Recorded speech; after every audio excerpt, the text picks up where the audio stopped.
Hello there, my beautiful and lovely gamers. My name is Jonal. I was coaching a guy I think that was on 3.7, 3.8k not too long ago, actually a couple of days ago, and we went into the topic about his hero pool. This guy wanted to hit GM. We talked a little bit about when to pick Genji, when to pick Tracer, when to pick hanzo. He saw I was the 3 heroes that I got to 4.2k win, and we talked a little bit, and he kind of brought up the argument or the question that, well, if I pick hanzo, I can one-shot DPSs, I can shred tanks, I have incredible damage output, and have a pretty strong ultimate.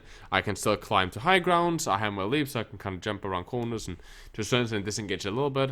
If I play Tracer, I get higher damage than I do with Genji. I can be more of a devastating flanker. I have better 1v1, I have better low survivability, I have a one-shot ultimate that charges super fast.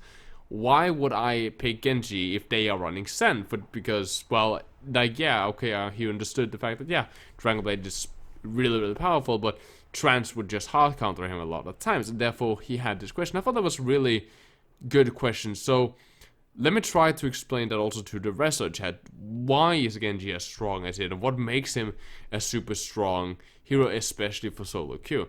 Now, Genji relies on one thing compared to the others. He is very, very versatile. And it might not look at that like that. Again, a lot of people compare Genji and Hanzo together. And yes, in the heavy tank meta and so on, and like this, some of the shield stuff that happens in solo queue, especially like Diamond Master GM and so on, Hanzo a lot of time might be, at least for some people, a better pick, as if you have the accuracy, you can shred tanks and shred shields much faster, especially if they have sand and you don't feel that you're going to get value out of the blade, which is one of the most important things to do with Genji. With Genji, however, you have this thing. If you're Hanzo and you come to high ground, you are not going to work very great in CQB. That is not an ideal area of fight for you. Up close and personal is not ideal for Hanzo players. You like those more medium engagement. You have a very different positioning and range that you like to work on comparatively to Genji. Genji works great in close quarter. That's where he does most of his damage, as most of his right click can easily connect. In his spread, he can land more right clicks. On top of that, with Hanzo, yes, sure, you can work on medium range, but so can Genji with his left click. So Genji can both poke on range, let's say against the Reaper, keep him at bay, keep the Reinhardt at range, keep the, keep most of the heroes at range, and then if he sees, like, say, a Zenyatta or someone else and you want to go in, he can go in and fight at closer ranges. On top of that, the positioning difference in between a Hanzo and Genji is very different, as a Genji can easily escape with a 50-meter dash, which is a lot. For example, King's Row, right, that's easily moved behind most cover areas from a high ground position, meaning creating crossfire is not as risky as if shit hits the fan, you get pressure, you get low and so on, you can get in, you can dash out, on top of the fact that you can peek further range shots. So let's say a Widowmaker's Own with Deflect, you have immunity against a lot of these abilities, making you harder to get one-shot and bursted by some very strong abilities. When it comes to Tracer and so on, with Tracer you have this really high close range, right? So with Hanzo you have the medium, longer range shots where you're comfortable and you can kind of keep your distance and shoot people and destroy them. With Tracer you work more up close if you want to deal good damage, but not at further range, as your spread is going to be too long. And of course no versatility when it comes to verticality, right? You're very great horizontally with your movements on, but when it comes to the verticality, that's not happening, right? And this is where Genji shines, as if you need to play close quarter, you can play close quarter. If you need to play at range, or to a certain extent, you can pretty well execute kiting. You have very powerful ultimate, you can build incredibly fast. You have dash, which is both an escape tool, and also does that every single 1v1 you start, the enemy team, let's say they have a normal 200 HP heroes, only have 120 against you, because you can quickly burst 80 damage with a dash melee, sometimes up to 108 damage with a right click dash melee, right?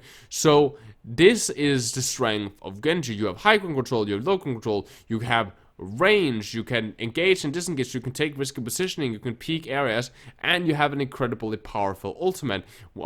Add all of this up with dash reset, as if you can hit and you know what targets to select in the start and the end of teamfight and so on, to quickly get kills and quickly get executions. You can chain your dash together and make this kind of spammy dash combo, which quickly makes you move very fast. And that is really what you play Genji. Genji is an incredibly versatile hero. While he is lacking damage from players that you would see from Tracers and you would see from Hanzos, he has the flanking potential of a Tracer, not the backline flank, but the crossfire flank of a Tracer. Just he's far more vertical, and he has further range without risking his positioning, and he also have a good close quarter, up close and personal workaround, which you wouldn't get from your Hanzo player. That combo with strong ultimate, good abilities, that is what makes Genji so powerful. And to add just an extra thing, one of the extra good things about Genji is that, say there is a target that takes a lot of damage by something, let's say a Winston goes up to something, or somehow, you know, you land a fat anti or something, right? If there's a lot of barriers and so on, like Hands Recover will do a lot, and Tracer can't do a lot unless she is in a very different position. Genji can do something about that. He can dash through shields, he can dash through almost anything and get to a target and consistently get at least 82 over, 100. Plus, if you're good at landing your right click, your first right click really fast, you can quickly burst a target from over half health.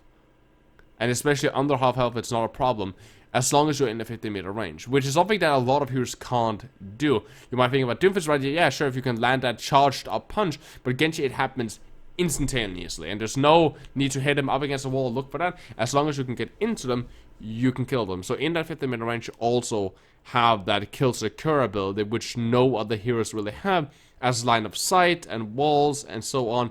It is dictating that, and as I said, with stuff like Tracer, which can potentially be in the backline, that leaves a whole nother set of problems with people pressuring you and you being in the right positioning and having the right LOS and so on. So I hope that that kind of explains a little bit more about the strengths of a Genji player comparatively to someone like Hanzo and Tracer, as that was a question that I at least found interesting. If you want to hire me as a private coach, it's 50 euros for a 2-hour session. Doesn't matter if you're on PC or console. If you're bronze top 500, hit me up on our Discord server and we can set up a session and hopefully help you improve and rank up. And as always, my Twitch down in the description, Monday, Wednesday, Friday, 8 PM Norwegian time, including the Discord community and my personal Twitter account.